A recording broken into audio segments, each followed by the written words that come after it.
Zeus. Think of Zeus as the ultimate game admin, the top-tier boss who runs the entire server. He's not just king because of his fancy throne, he literally has the weather control perk. Want rain? Click. Thunderstorm? Click. Sunshine? Done. His signature weapon, the Thunderbolt, is basically a divine sniper shot of pure lightning. One hit, and you're deleted from the map. Zeus can also shapeshift into anything. Animals, humans, even random objects. So yeah, he's rocking the disguise skin skill to a scary level. But here's the thing. While he runs the game, he's also known for breaking his own rules. Zeus has more side quests, aka love affairs, than any god alive, with goddesses, mortals, and nymphs. It's like he's collecting achievements for romance. Still, he's the ultimate power player, protector, punisher, and the reason the mythological universe doesn't completely crash. Poseidon. When the three brothers split the world, Zeus got the sky, Hades got the underworld, and Poseidon scored the seas, basically 70% of the map. His signature weapon is the trident, a three-pronged staff that can do just about anything: summon storms, cause earthquakes, or even shape new islands. Poseidon's powers are all about control. He can turn the calm ocean into a tsunami just because he's in a mood. He's married to Aphrodite, a sea goddess, and their son Triton is basically the ocean's crowned prince. But like his brother Zeus, Poseidon's loyalty stat is, well, glitchy. Lots of affairs, lots of half-god kids, and lots of chaos. Hestia. Every team needs that one player who doesn't chase glory but keeps the squad alive. That's Hestia, the goddess of the hearth, home, and sacred fire.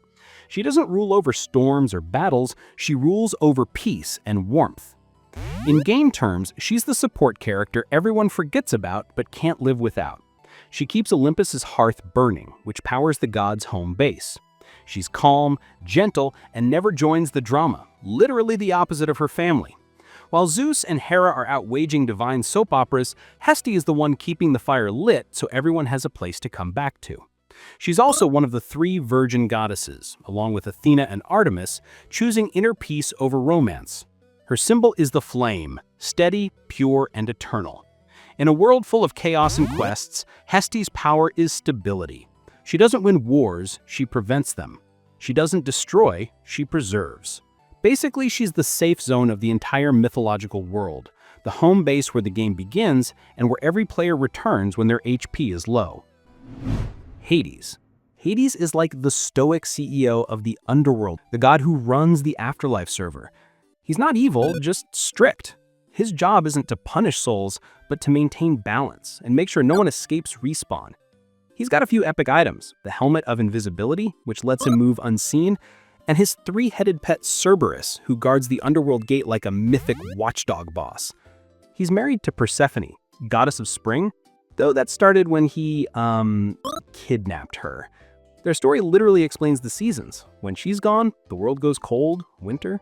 When she returns, everything blooms again. People call him dark, but in truth, Hades might be the fairest of all the gods. He treats every soul equally. No favorites, no bias, just perfect order. Athena. Athena is the ultimate balanced build, brains plus brawn. She's the goddess of wisdom, strategy, and tactical warfare.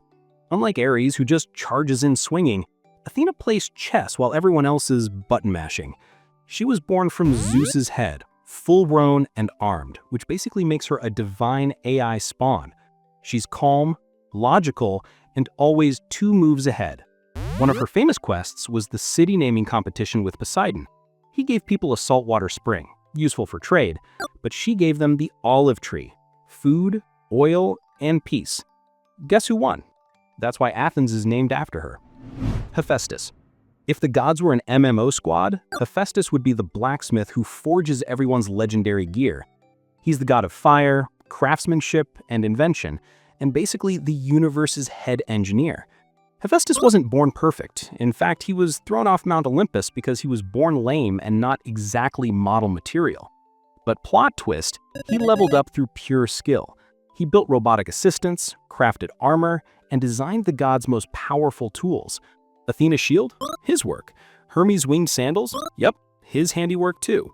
He's the master of the forge. His workshop is a lava-powered crafting station deep inside a volcano. He even created Pandora, the first mortal woman, and her infamous box, or jar, that unleashed curses upon the world. Basically an ancient do-not-open loot crate that went horribly wrong. He's married to Aphrodite, the goddess of love and beauty, which sounds like a win, right? Well, not exactly. She kept cheating with Ares, the god of war, but Hephaestus, well, he got his revenge like a genius engineer would, with traps. He built an unbreakable chain net, caught the lovers mid-affair, and dragged them to Olympus for everyone to laugh at. Cold, calculated, and absolutely legendary. Apollo. Apollo is that OP player who's good at everything. Light, music, healing, prophecy, poetry, archery, you name it. He literally drives the sun chariot across the sky every day. He's also the original rock star. His music can calm beasts, inspire humans, and impress gods.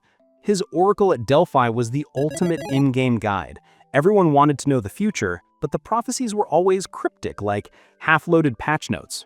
Apollo had plenty of side quests, like his tragic story with Daphne, a nymph who turned into a tree to escape his love. But his legacy lives on. Artemis. Artemis, Apollo's twin, is the goddess of the hunt, wilderness, and the moon. She's like the ultimate wilderness ranger, living off the land, protecting animals, and punishing anyone who disrespects nature. She's also one of the virgin goddesses, meaning she chose independence over romance, rare in this mythic world.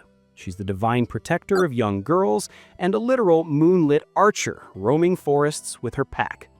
If you were out camping, Artemis is the goddess you'd want watching your back, or you'd better stay quiet and not scare her deer. Demeter. If Earth had a farming system, Demeter would be its main death. She's the goddess of agriculture, harvest, and the seasons, making sure crops grow and humans don't starve. She's one of the original Olympians, sister to Zeus, Poseidon, and Hades, but unlike them, she prefers peace over power. Her biggest questline is about her daughter, Persephone, being taken by Hades.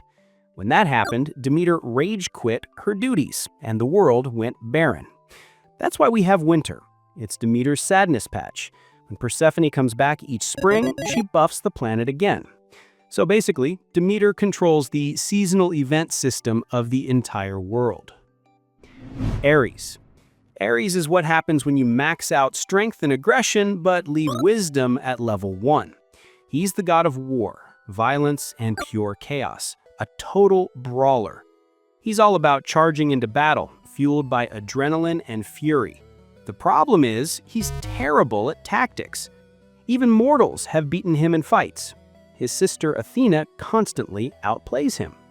But when Ares enters the battlefield, it's mayhem. Soldiers get hyped, chaos spreads, and blood fills the field. He's not a planner, he's a storm. The devs basically coded him as necessary evil, war personified. Aphrodite. If love and attraction were game mechanics, Aphrodite coded them. She's the goddess of love, beauty, and desire, basically the ultimate charisma build. Born from sea foam after Uranus's, let's say, data fragments fell into the ocean, she emerged fully leveled up in beauty. She can stir hearts, inspire romance, or create jealousy with just one glance. Even though she's married to Hephaestus, the divine blacksmith, she's best known for her affair with Ares, the love and war combo that's practically mythology's most dramatic crossover. If Zeus controls storms, Aphrodite controls emotions, and no one is safe from her charm stat. And now for Hermes, the god of travel, trade, communication, and mischief. He's basically the server's fastest courier.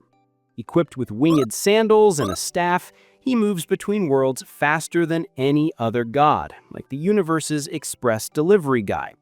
He's also the patron of merchants, thieves, and travelers, which means he's neutral. He just respects cleverness. If you trick someone well, Hermes nods in approval.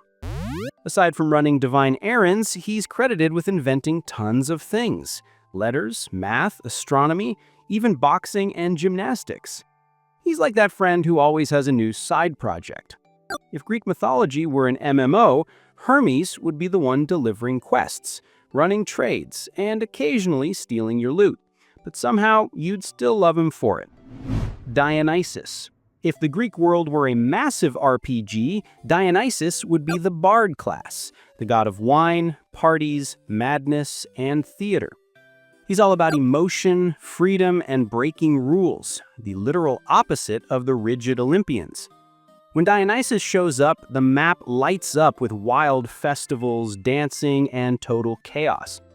His followers, the Maenads and Satyrs, are like NPC mobs that permanently have the drunk and ecstatic status effects active. But Dionysus isn't just about having fun. He's also about balance, showing that joy and madness are two sides of the same buff. His divine ability? To break down walls between mortals and gods, reason and insanity, life and death. He's the god who turns despair into celebration, pain into art, and wine into divine inspiration. If you've ever seen a party go from zero to chaos, that's a Dionysus event. He's basically the cosmic reminder that even gods need to let loose sometimes. Hera.